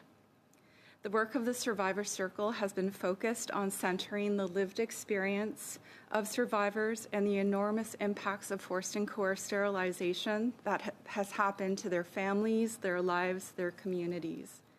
With the release of the Senate reports on forced and coerced sterilization in Canada in 2021 and 2022, the Survivor Circle for Reproductive Justice was formed as a direct response to implement the recommendations of these reports and the recommendations to Canada from the United Nations Committee Against Torture and Other Forms of Cruel and Unusual Treatment in 2018. In less than 2 years, we have been successful in implementing a number of the recommendations, including forming a national organization comprised of a membership of Indigenous survivors from across the country, building a national registry that adheres to federal and provincial privacy legislation while honoring the principles of ownership, control, access, and possession, OCAP, a national archive to house and contain the records and stories of survivors who have been brave enough to share their lived experiences, a healing support fund providing direct healing supports to survivors and access to assisted reproductive technologies, healing opportunities, and mental health supports. The National Registry and Archive contains a national data collection system that tracks dates, physicians, hospitals, numbers of forced sterilizations, types of coerced sterilizations, other systems that patients may have been under the care of, and the stories of survivors to measure the depth of forced and coerced sterilization in this country. The Survivor Circle is building a baseline on forced sterilization and the various types of coercion that Indigenous people have experienced. We are identifying patterns of behavior not only in the physician and nursing professions, but in deep-rooted institutions, regions, and policies nationwide. As the registry grows, we see this is very much a current issue, with members from across the country who have been sterilized since 2020 and still in their productive years. Our most recent member joined, was sterilized in 2024. The registry paints a clear picture that informed consent was not obtained from the patient by the doctor in almost 100% of the National Registry's membership, but rather deliberate and harmful actions were made against the patients. Systems are not only responsible for this failure, some physicians are not providing their due diligence. It is essential that the Survivor Circle for Reproductive Justice be supported to continue this work, as it directly aligns with the aims of Bill S-228 in specifically and clearly criminalizing forced and coerced sterilization. It is not only important, it is an act of reconciliation as outlined in the Truth and Reconciliation Calls to Justice, and for the truth for survivors, in making it known nationally that this is an ongoing act of genocide. Through the work of Bill S-228, survivors of forced and coerced sterilization and their lived experiences are being witnessed for all of Canada and the world to see. Miigwech Niawe. Miigwech Harmony. Next, we have Sylvia McKay, a survivor support worker. Hello. Thank you for giving me this opportunity to share my experience. My name is Sylvia McKay. I am a 52-year-old Cree woman from Pipikasis First Nation in Saskatchewan. I previously testified as Sylvia Takanow. I am a survivor. I was sterilized against my will when I was 29 years old. On July 9, 2001, I went to Royal University Hospital in Saskatoon, Saskatchewan in active labor. I gave birth to a healthy baby boy with my late husband by my side. Shortly after birth, I heard my husband say, "I'm not signing that." No one asked me anything or explained anything to me about what he had been asked. When my husband had left home to be with our other children, I was left there with no support. I was taken into an elevator in a wheelchair to some other room. I cannot recall if I went up or down, as I was disorientated from giving birth and the effects of pain medications. I was placed outside this room by the door. I managed to see into the room, which was unfamiliar to me. I automatically felt fear. So I started trying to wheel myself back to the direction of where the elevator was, but I didn't make it because a man came up behind me and wheeled me back towards that room. I told him I didn't want to do this, but he didn't listen. I did not know exactly what I was objecting to at the time, but I had a terrible feeling because no one had talked to me about what was going on. I felt terror and fear as I was taken into that room. A few nurses surrounded me. I don't know exactly how many nurses, to prepare me for an epidural. I already had an epidural sticking out of my back from giving birth, so I wondered why they needed to do another one. I kept asking if the one already in my back could be used. I was trying to stall them, I believe. I kept coming up with excuses. During this whole process, I kept saying, "No, I don't want to do this," and crying uncontrollably, but nobody listened to me. I had said no many times. I was completely ignored by everyone in that room. I was so vulnerable and helpless because my legs were not working properly because of giving birth and having the first epidural. I was put in that bed in total fear. I kept crying and I was terrified.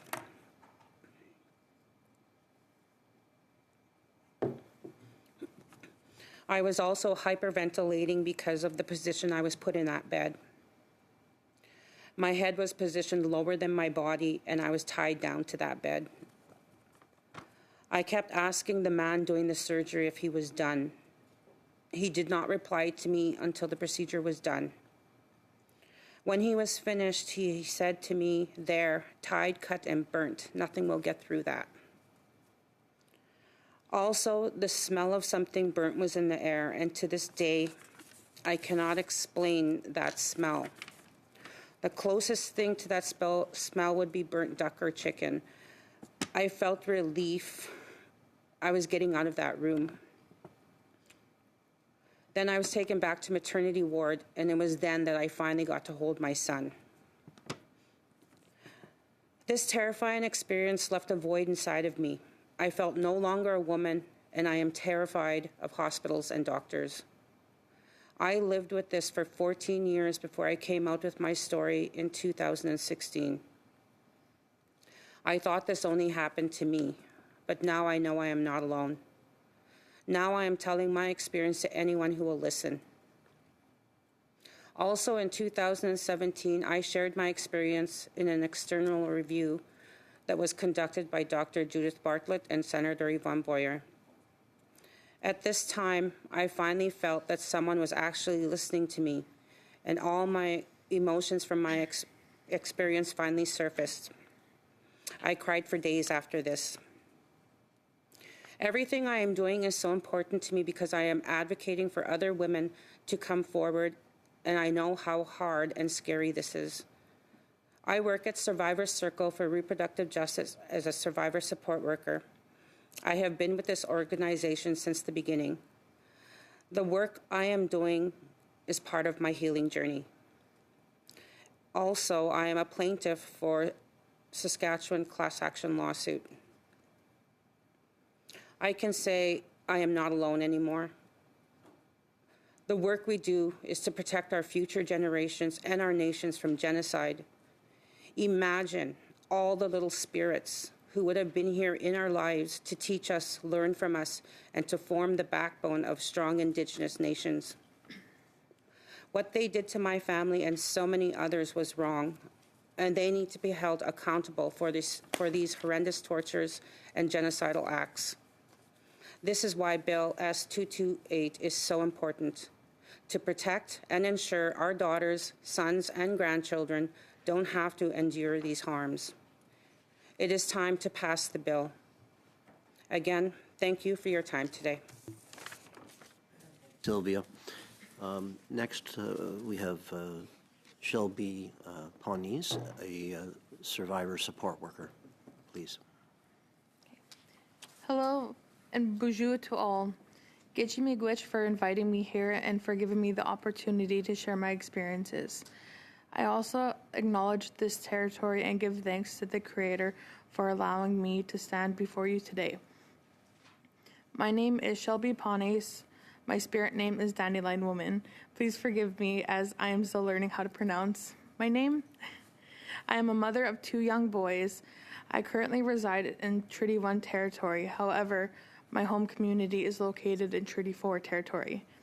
In June of 2018, at St. Boniface Hospital in Winnipeg, after the birth of my second child, I was subjected to a coarse and unformed tubal ligation at the age of 24. I previously shared my story as a witness during the Senate committee hearings when Bill S-250 was being studied. Since then, research has been completed, survivors have spoken, and I can say with certainty the time for action is now. During that period, my life was unraveling. My relationship broke down, and my former partner used my inability to have more children as a reason to walk away from our family. I was left navigating motherhood while struggling deeply with my sense of identity. I felt lost not only as a woman, but as a mother. I struggled to connect with my baby. Instead of celebrating his milestones, I mourned them, because I believed they would be my last. His first became my last. That loss of choice led to isolation, disconnection, and breakdown within my family and support systems. During my labor, I was induced for 3 days. I faced multiple barriers and a lack of consent in my care. My water was ruptured without permission for over 34 hours until my doctors decided to deliver my son through an emergency C-section. This resulted in my baby and I developing sepsis. I was told my body had failed me and my son. I was told future pregnancies would put my life at risk.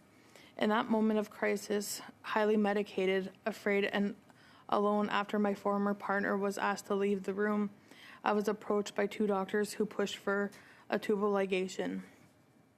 I was told that if I did not agree, that I would die, and my future children would die as well. I did not understand the procedure as it has never been discussed with me prior. I was not making an informed decision. I was simply trying to ensure the survival of my unborn son and myself. That is not consent. After my son was born and taken to the NICU, the procedure was performed. I remember the smell of burning flesh. I remember fading in and out of consciousness. And I remember the doctor saying, "That's a good one. Nothing will be getting through that," followed by laughter. Those words have stuck with me because they reflect more than a procedure. They reflect intent and a system that failed to respect my body, my right to proper care, and my dignity.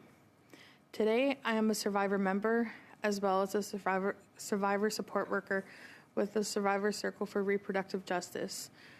Through this work, I have supported hundreds of survivors across Canada from all ages, all walks of life, and all nations across Canada. While every story is different, the patterns are the same, including coercion, lack of consent, silence, and the deep mistrust of the healthcare system. But I've also witnessed something powerful, and that is healing. That is why this work matters. There are systems in place that protect healthcare providers, but not enough that protect patients. That must change. What would have made a difference for me was clear, informed, and voluntary consent, without pressure, without fear, and without isolation.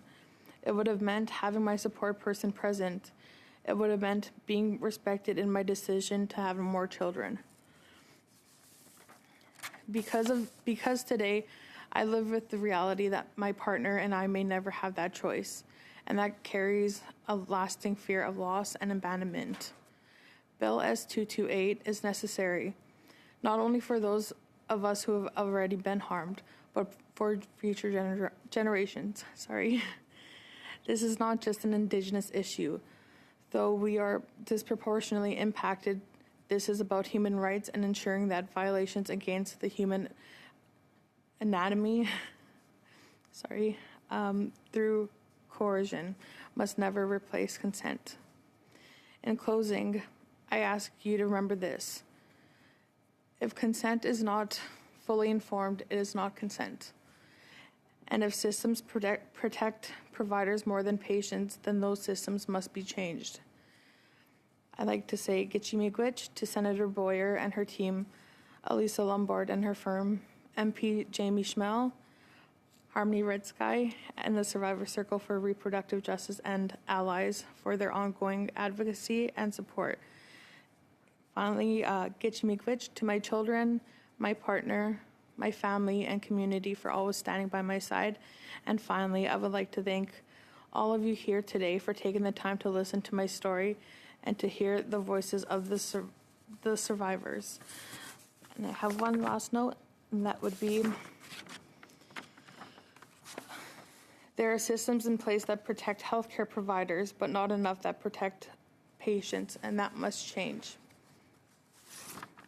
Gitchi Miigwech. Miigwech, Shelby, thank you very much. Thank you very much to all of your testimony. MP Schmel will go first. He is the House sponsor of this particular bill. So please, for 6 minutes, we have a round of 6 minutes coming for each one of us. So thank you very much. Okay, thank you, Chair.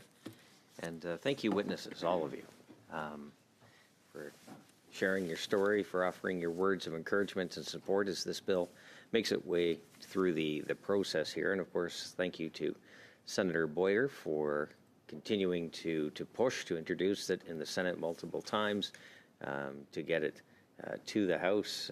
She's been a real leader and a real voice for those that want to see changes made to our criminal justice system to ensure that sterilization without consent is treated as it should in the criminal code. It pains me to hear the stories that were told, but the powerful stories that were told helped us as parliamentarians get to the point we have already. For those that might not have known, it did receive unanimous consent in the House to push it to committee without waiting for a vote, which could have delayed this bill even more. So I want to thank our colleagues from the Bloc and the Liberal Party as well. Jaime Batiste did bring that up in the House, kind of surprised us all, but there were negotiations behind the scenes that kind of worked toward making that happen. So I can say nice things about Jaime because he's not here, so that helps. Maybe I'll just get a few questions here if I could. I know our time is short and there's so much to talk about. And it was mentioned many times during the conversation here today. It's about creating that balance. It's about creating a balance that ensures there are protections for healthcare professionals that need to make a snap decision in an emergency situation, but also including punishment for those potentially that go beyond that scope, including sterilizing without consent, as we heard stories from a number of people at this table today. So maybe I could ask Dr. Brunel first, and maybe then go to maybe Harmony Redsky or Don Wilson, or Dr. Wilson as well. Do you agree that it creates that healthy balance between protections for healthcare professionals, but also ensuring that we're not seeing a reoccurrence of some of the stories we've heard today? I believe this bill, as presented, does in fact do that. It provides the clarity that is required for physicians to undertake these procedures with respect to, in the most part, it's a elective procedure where patients are seeking sterilization or discussion about birth control options. And in that forum, there is time to go through the pros, the cons, the risks, the benefits, what the options are, allow them to reflect and to make the decision that's best for them. So they can go away, they can reflect, they can bring their support person, their partner to those appointments, and then have that opportunity to have a really fulsome discussion about what their goals are with respect to their reproductive health and to have autonomy over those decisions. The balance for physicians is at Section 45 is still present. So in an emergency procedure where it was not anticipated, this may be part of what would happen, where the life of the individual or significant harm to the individual is present, then this provides the backbone and the recourse, saying that they did it with the best of intent to save mother and prevent illness or long-term morbidity, and that is covered in Section 45. So I think this is an appropriate balance.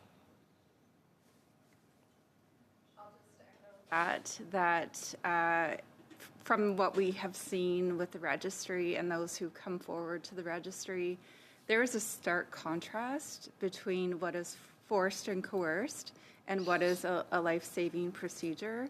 At the expert panel, we have reviewed cases, applications that have come forward that have involved a life-saving emergency, and some of those have not. They've not made it into the registry because the criteria wasn't met for forced and coerced sterilization. So just wanted to say that, but also that the purpose of the bill is not to punish physicians for performing perfectly lawful procedures, but rather it's for the women that did not consent, that do not consent in what are predominantly vulnerable circumstances, such as childbirth, or being completely unconscious, and other situations like that. So,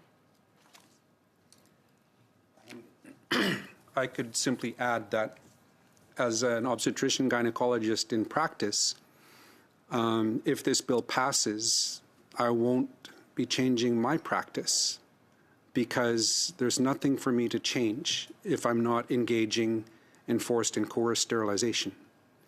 I also think that the bill will be an extremely important one to be a catalyst for a much larger discussion in the profession of medicine and particularly in the discipline of obstetrics and gynecology, to talk about how we engage in the process of informed consent with patients to ensure that it is valid.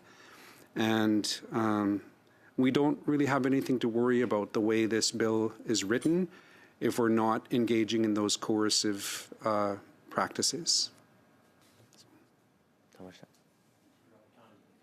The sponsor of the bill, if you want to take a little liberty. Well, wow. Thank you, Chair. A little.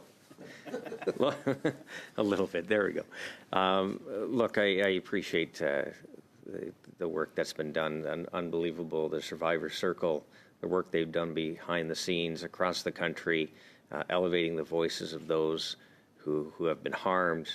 It's been amazing getting to know a lot of people from across the country that I probably never would have crossed paths with, and that's been pretty amazing. There's some pretty remarkable people across this land, and I've been touched to be able to speak with them and learn more about them. It's been an interesting journey, and I hope that we're able to get this across the finish line for you. I know many of you have been trying for many years, and we're so close. And the fact that you're here today speaks of that passion and speaks to the motivation we as parliamentarians have to get this done. But also for those at home that may be watching, this actually shows that parliamentarians do work together well from time to time, and we can get things done in Ottawa. And it's not always that combative approach you see on TV. There is actually some good work being done behind the scenes, and we're actually moving the mark here to make this place a better place to live. So thank you, everyone, for your passion, your remarks, your work, and just the collaboration we've achieved here today and the past few weeks. So thank you, Chair, for that very nice extra time that I got. We'll have to continue this in future meetings. You made good use of it. Well said, my friend. Dr. Hanley, please, you have 6 minutes. Well, in the spirit of collaboration, I want to thank you all for your courageous testimony and for being here. And again, thank Senator Boyer, who I know is still in the room, and also Mr. Schmale for championing this incredibly important issue. Again, as parliamentarians, we have to ask the difficult questions, and we have to make sure that we are fully considering the benefits and the potential unintended consequences of introducing legislation, particularly when it involves a criminal code. So I want to again bring us back to that really similar themes on Mr. Schmale's questions to you on how we ensure that the right balance is being taken by this legislation, should it pass. And in particular, I want to point out again the briefs that we've received from some medical groups, including the SOGC, Society of Obstetricians and Gynecologists, as you know, Dr. Wilson, a highly respected organization, and the Federation of Medical Women. And both of them are at pains to point out how much they support the spirit and the intent of this bill and to ensure that coerced sterilization is finally stopped, and that, as the SOGC says, those who perpetuate these assaults against women are held to account. So I think we're all clear on the intent, but the SOGC brief in particular does point out significant concerns about unintended consequences, and we believe that we the SOGC believes could have on women's access to reproductive care. And they also point out that using a legislative instrument may not be the right tool for the problem that exists. So again, I'd like Dr. Burnell and Dr. Wilson in particular, and any others that we might have time for, to just comment on how you address these concerns that are coming from the medical groups, and what do you recommend, what do you advise in how we meet those concerns? Dr. Burnell, perhaps to start.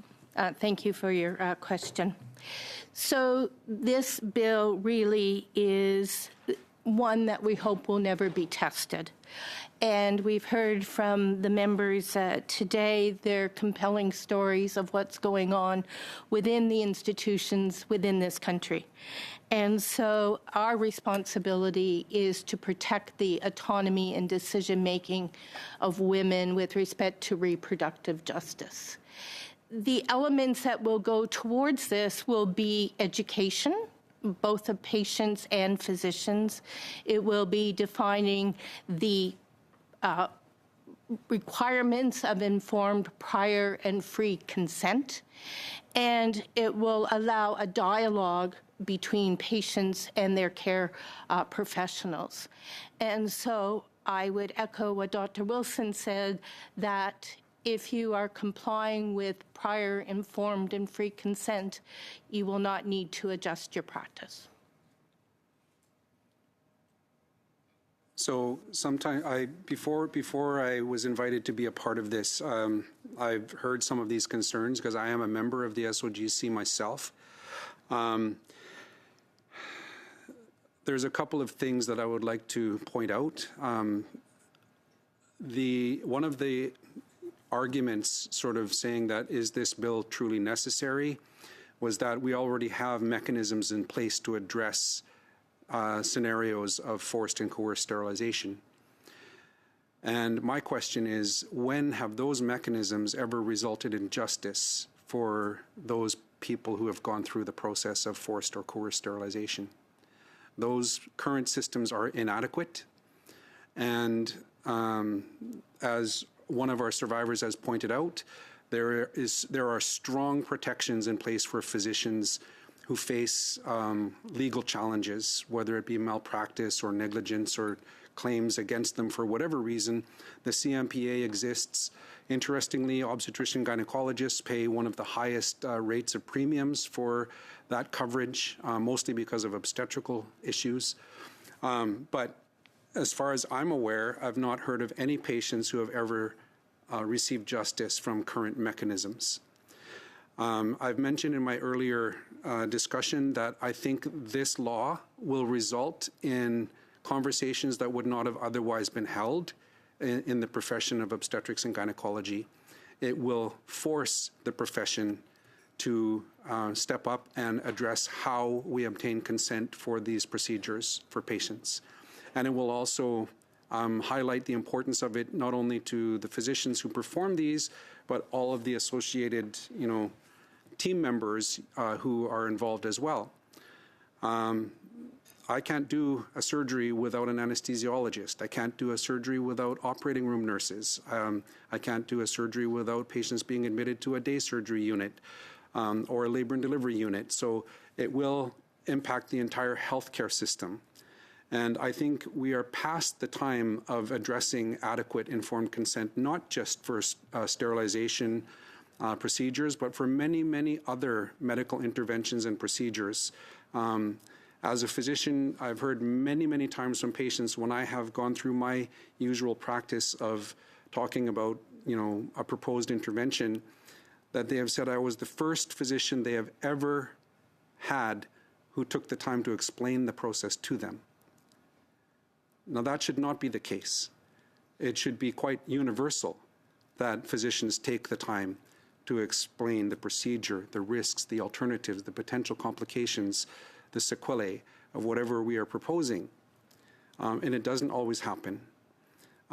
So I think it's time this will be an impetus for the profession to step up and find ways to do better. I mentioned in my earlier presentation that there are realities in medicine that make it extremely difficult to meet that bar.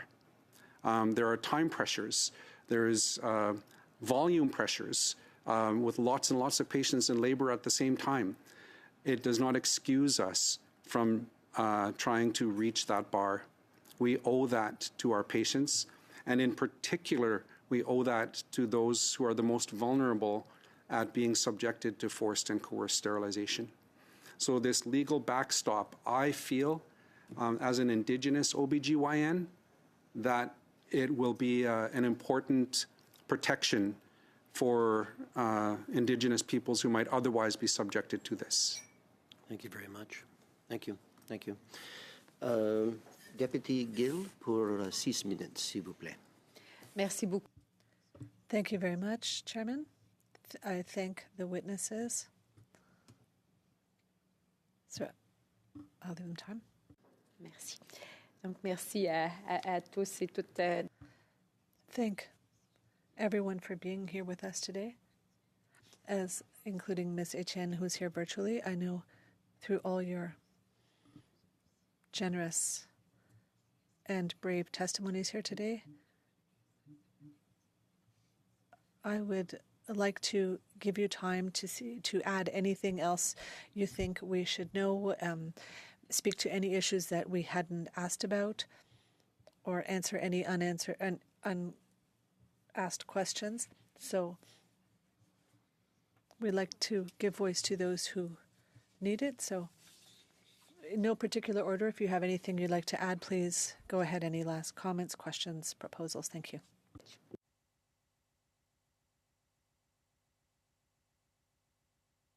Can speak. Okay. So, taking that off.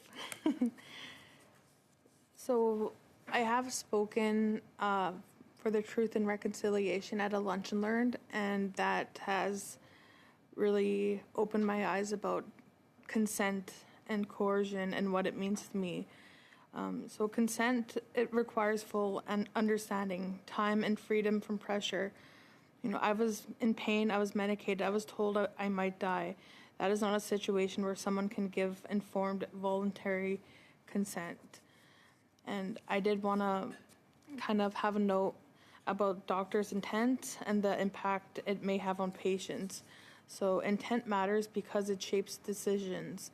Whether conscious or not, bias can influence how providers treat patients. In my case, the comments and actions reflected a lack of respect for my body and anatomy and my future.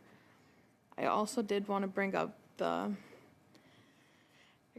big elephant in the room, and that's our work as survivor support workers. So I support survivors across Canada, hundreds of survivors. And what I hear repeatedly are similar patterns, this including pressure, lack of information, and lasting trauma. This is not isolated, and it is ongoing.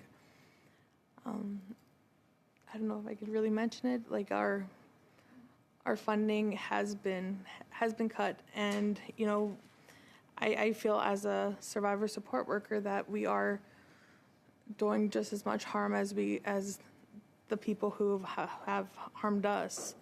As we open many survivors' wounds, we're no longer able to fully support them with the funding cuts. And, you know, I find myself disconnecting again and not wanting to keep that relationship going with other survivors because of the lack of support I can provide. And that's something really important to survivors, is once they're heard, they feel seen, they feel supported. And with the lack of funding that we're receiving now, it's just going to put them in a darker place. So that's one of the comments I really wanted to make here, is just how important the Survivor Circle for Reproductive Justice is, and the jobs that we do. Thank you. If anyone else wanted to speak?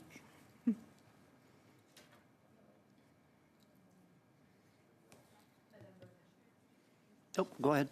Go ahead, Doctor.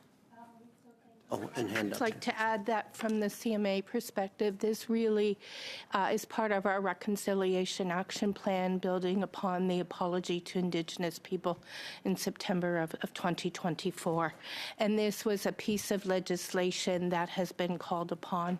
We have worked with our Indigenous Guiding Circle and our Indigenous leadership within CMA to look at this issue and to hear those stories and to bring those stories forward. So in building trust in relationship building, again, this is a critical piece of legislation for that. And we have somebody online that would like to add. Go ahead. You have your hand up.